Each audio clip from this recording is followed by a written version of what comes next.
हळद रुसली कुंकू हसले या मालिकेच्या पुढील काही येणाऱ्या भागांचे अपडेट जाणून घेऊया आपल्या या व्हिडिओमध्ये। चला तर मग मित्रांनो, अजिबात वेळ वाया न घालवता सुरुवात करूया आपल्या या व्हिडिओला। तर आता आपण पाहणार आहोत की अढळराव अशी जादूची कांडी फिरवणार की ज्यानंतर पूजाला सगळा मागचा पुढचा इतिहास आठवू लागणार। आता नेमकं काय करणार अढळराव जाणून घेऊया आपल्या आजच्या या व्हिडिओमध्ये। तर आता आपण इथे पाहतोय की कृष्णा ही एकटीच अंगणात बसलेली असते। ही गोष्ट दुष्यंत नोटीस करतो आणि दुष्यंतसुद्धा आता तिकडे येतो आणि आता तो सुद्धा कृष्णाच्या शेजारी बसतो। आता ते दोघंजण बसलेले असतात तर दुसरीकडे बाळजाबाईंनी पूजाला स्वतःच्या रूममध्ये बोलवलेलं असतं आणि आता त्या पूजाला म्हणत असतात, सध्या काय सुरू आहे ते बघतेस ना। त्यावर पूजा म्हणत असते, म्हणजे तुम्ही नेमकं कशाबद्दल बोलताय? नाही, जर तुम्ही सविस्तर सांगितलं तर मला बरं पडेल। त्यावर बाळजाबाई म्हणत असतात, अगं तुझ्या डोळ्यांना काय अंधारी बिंदारी आली का काय? तुला दिसेना झालं होय? अगं बघत नाही आहेस का? सध्या त्या अढळरावांचं म्हणजेच दुष्यंतच्या वडिलांचं तोंडसुद्धा केवढं सुटत चाललं आहे ते। पूर्वीसुद्धा ते त्या कृष्णीची बाजू घेऊन माझ्याबरोबर वाद घालत असायचे, पण हल्ली ते जरा जास्त बोलतात त्या कृष्णीच्या बाजूनं। मला तर वाटायलं आहे आपण दोघींनी ज्याप्रमाणे युती केली आहे का नाही, त्याप्रमाणे त्या कृष्णीनं आणि अढळरावांनी बी युती केली आहे। आणि जर त्या दोघांनी युती केलेली असली ना तर हे आपल्याला जड जाणार आहे। आपल्याला यापुढचं प्रत्येक पाऊल ना पाऊल फुकत आणि फुकतच टाकावं लागणार। काही बी झालं तरी अढळरावांनी दुष्यंतच्या मनात माझ्याबद्दल जर काय बी भरवायला सुरुवात केली आणि चुकून जरी दुष्यंतनं त्या कृष्णीच्या नादी लागून अढळरावांवर विश्वास ठेवला तर हे सगळं काही मला लई जादा जड जाईल। आणि तुझ्यामुळं जर माझा लेक माझ्यापासून तुटला का नाही तर मी तुला सोडणार नाही या पूजा। तू विसरू नकोस, गाठ ह्या बाळजाबाईच्या हातात येते। काय बी झालं तरी मला त्या कृष्णीला ह्या घराबाहेर काढायचं आहे, माझ्या लेकाच्या आयुष्याबाहेर काढायचं आहे। तिला मी फक्त राजकारणाचा भाग म्हणून या घरात आणलं होतं, पण आता ती माझ्या लेकाच्या मनावर राज्य करायला लागली आहे। पण मला काय बी झालं तरी हे चालणार नाही आणि तुला हे काम करायचं आहे। त्याबरोबर पूजा म्हणत असते, डोंट वरी होणाऱ्या सासूबाई, काळजी नका करू। अहो तुम्ही सोपवली आहेत ना माझ्यावर कामगिरी, मग तुम्हाला टेन्शन घेण्याची मुळात काही गरजच नाही आहे। तुम्ही बघत राहा फक्त मी काय काय करते ते। आणि प्रेमात इतकी ताकद असते ना की प्रेम प्रेमाला आपोआप खेचतं आणि माझं डीवरचं प्रेम अगदी शुद्ध आणि खरं आहे। त्याबरोबर आता दुष्यंत इकडे कृष्णाला म्हणत असतो, कृष्णा काय झालं? इथे अशी एकटी येऊन का बसली आहेस? मला सांग, सकाळी दुपारी जे काही घडलं ते विचार अजूनही तुझ्या मनातून जात नाही आहेत ना?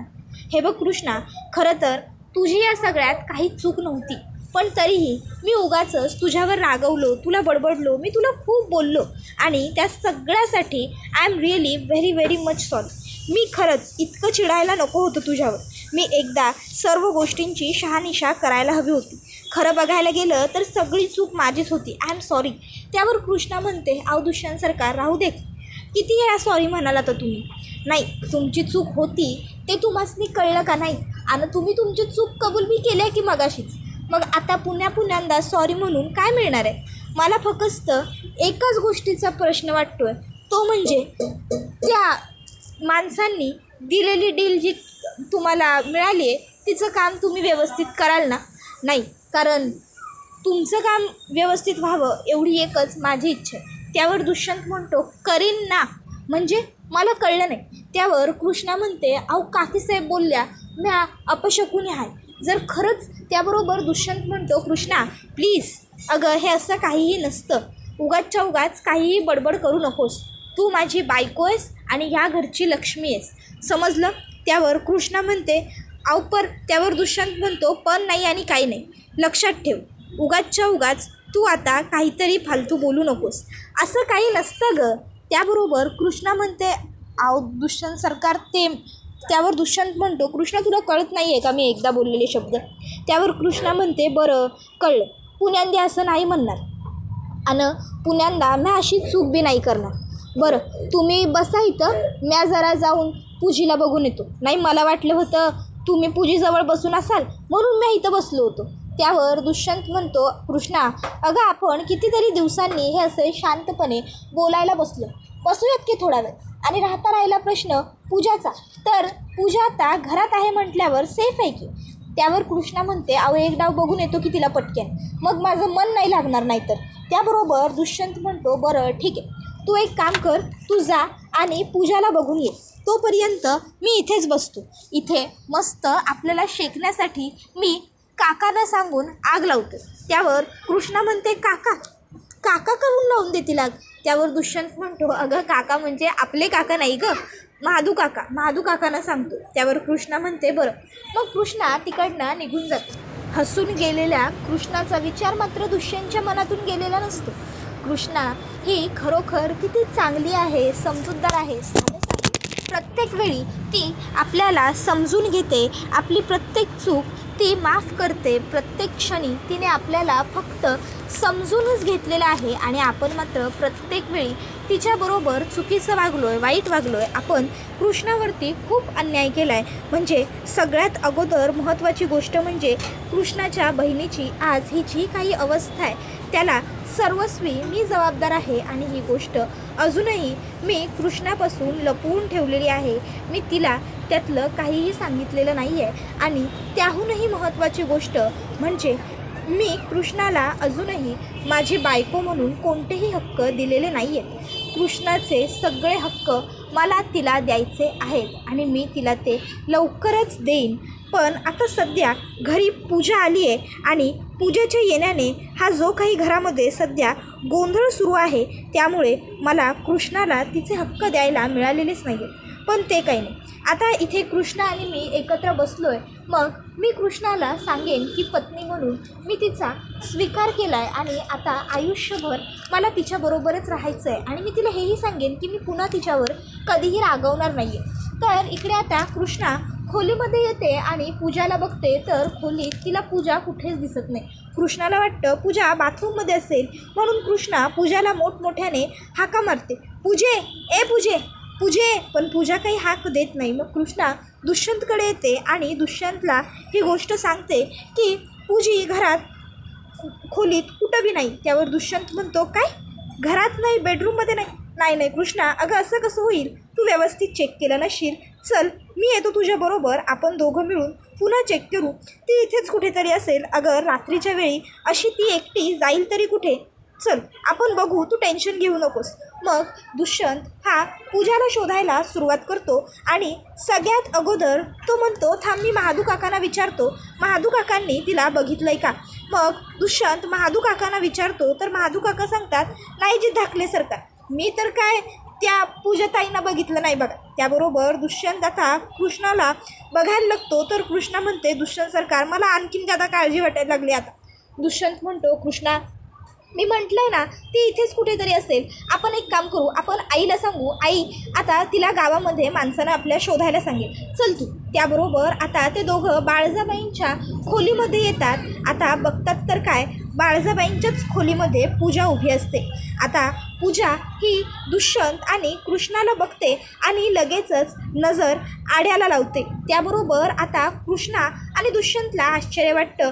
कृष्ण खोलीत येते आणि म्हणायला लागते, पूजे अगं तू इथं काय करायल्यास, म्या तुला अख्ख्या घरभर हुडकून आलोय आणि तू इथं आहेस होय. त्याबरोबर दुष्यंत हा बाळजाबाईंना विचारायला लागतो, आई अगं पूजा इथे तुझ्या खोलीत काय करते.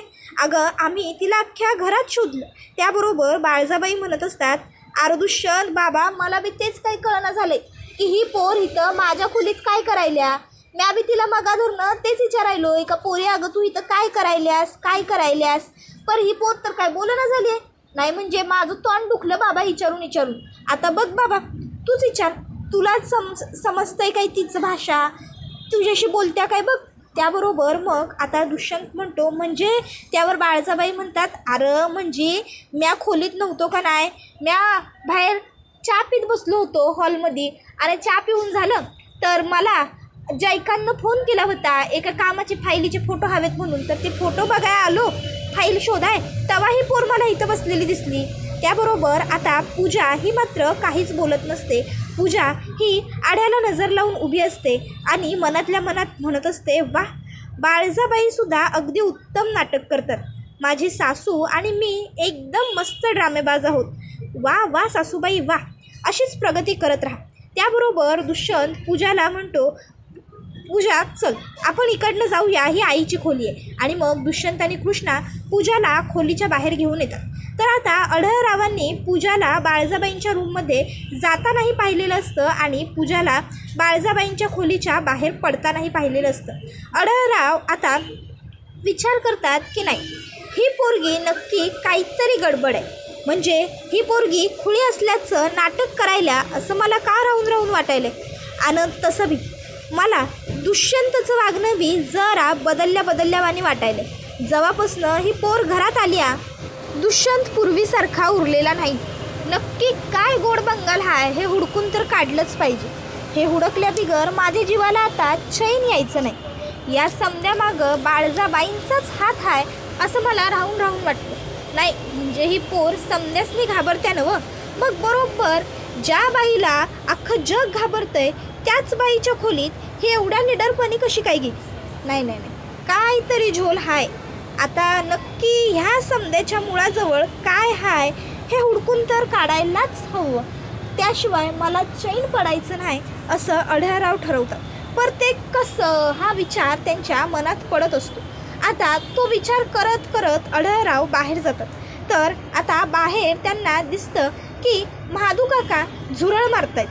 आता लगेचच तिकडे अढळराव त्यांना विचारतात की काय हो महादूराव, काय चाललंय काय.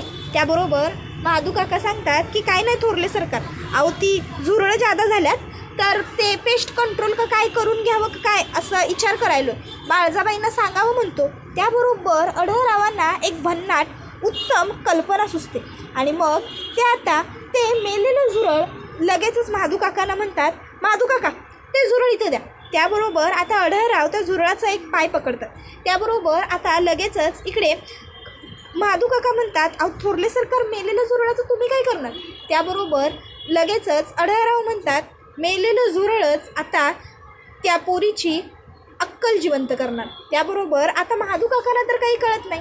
महादू काका म्हणतात, काय म्हणायलायचं तुम्ही थोरले सरकार, अहो मला तर काही कळलं नाही. त्यावर आता अढळराव म्हणतात की असू द्या, तुम्ही काय एवढ्यात लक्ष घालू नकासा, तुम्ही जा, तुम्ही तुमची कामं बघा, नाहीतर चिडतील की तुमच्यावर तुमच्या बाळजाबाई.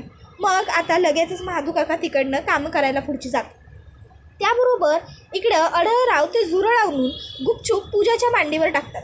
आता हॉलमध्ये आड्याला नजर लावून बसलेली पूजा घाबरते आणि मोठमोठ्याने जोरात टनाटन उड्या मारू लागते आणि कृष्ण सेफ मी, कृष्ण वाचव ई ते झुरळ किती घाण दिसतं याक असं सगळं म्हणायला लागते.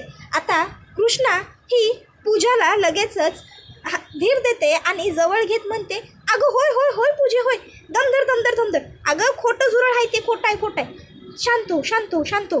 त्याबरोबर मग पूजा शांत होते. तर कृष्णा म्हणते, पूजे अगं तू मला ओळखलंस, तू मला कृष्णी अशी हाक मारलीस. त्याबरोबर आता त्या ठिकाणी बाळजाबाई आलेले असतात. आता बाळजाबाई ते मेलेलं झुरळ बघतात, अढळरावांचा चेहरा बघतात आणि त्यांच्या लक्षात येतं की हे सगळं ह्या अढळरावांचंच केलं करा असणार आहे. त्याबरोबर आता त्या ठिकाणी दुष्यंतसुद्धा आलेलं असतो. मग बाळजाबाई आता मुद्दामच म्हणतात, पर हिच्या मांडीवर हे झुरळ पडलंच कसं काय, कुणी केलं हे समजा, कुणी केला ह्यो बालिशपणा. त्यावर अढळराव म्हणतात, म्या केलं. त्याबरोबर मग बाळजाबाई म्हणतात, अहो तुम्हासनी काही कळतं का नाही. आता पावतर शानच तुरत्या माणसाला खुळ्यात काढत होतात तेवढं काही कमी होतं भाई, म्हणून या बिचाऱ्या आजारी पोरीच्या मागं लागलायसा. हे बघा उगाच ना काहीतरी करायला जाऊ नकासा. जर त्या पोरीला जादा कमी आता काही त्रास झाला असता, तिला गेरीबिरी आली असती तर आपण काय केलं असतं. त्या पोरीच्या जीवाचा विचार करा जरा, कुणाशी बी मस्ती करू नये अशी. त्याबरोबर त्या ठिकाणी दुष्यंत येतो आणि दुष्यंत अढळरावांना म्हणू लागतो, नाही मला वाटत होतं की तुमच्यामध्ये माणुसकी नावाचा प्रकार असेल कदाचित. आमच्याबरोबर वाईट वागलात, माझ्या आईला त्रास दिलात, तेवढं काही पुरेसं नाही आहे का की आता घरात आलेल्या पाहुण्यांना, घरात आलेल्या आजारी लोकांनासुद्धा तुम्ही त्रास देताय. हे बघा मी तुम्हाला पहिलं आणि शेवटचं सांगतो, पूजाच्या बाबतीत काहीही चुकीचं करण्याचा विचारही मनात आणायचा नाही, या पूजाला त्रास द्यायचा नाही. त्याबरोबर कृष्णा ही लगेचच दुष्यंतला म्हणते, अहो दुष्यंत सरकार थांबा, अहो काय बोलायलायचं तुम्ही हे थोरले सरकारांना. उलट त्यांनी पूजेला काय बी त्रास दिलेला नाही, उलट त्यांनी जे काही केलं का नाही त्यामुळं पूजीला मी आठवलो. त्यावर दुष्यंत म्हणतो काय? त्यावर कृष्णा त्याला सांगते की अहो होय खरं बोलायलोय म्या. त्यावर दुष्यंत म्हणतो म्हणजे मला नीट सांग कृष्णा काय झालं ते. त्यावर कृष्णा दुष्यंतला सांगत असते अहो एवढी दिस पूजी मला ओळखतच नव्हती, पर आज थोरले सरकारांनी तिच्या मांडीवर ते झुरळ टाकलं आणि त्यानंतर कृष्णी मला वाचव असं म्हणत बिलगत पूजा माझ्याजवळ आली. मग पूजीनं ओळखलंच की मला. त्याबरोबर हे ऐकून दुष्यंत म्हणतो काय खरंच? त्याबरोबर आता कृष्णा ही म्हणते अहो होय म्या कशापायी तुमच्याबरोबर खोटं बोलू, म्या बोलतोय हे तुमच्याबरोबर कधी खोटं. त्यावर हे ऐकून दुष्यंतला सुद्धा बरं वाटतं. कृष्णा म्हणते उलट थोरले सरकारांचे म्या तर आभार मानायला पाहिजे. थोरले सरकार तुमचे लय उपकार झाले बघा. त्याबरोबर आता दुष्यंतसुद्धा आढळरावांना काही बोलत नाही, तो सुद्धा शांत होतो आणि पूजाची स्मृती परत येते. हे ऐकून दुष्यंतलासुद्धा खूपच जास्त आनंद झालेला असतो.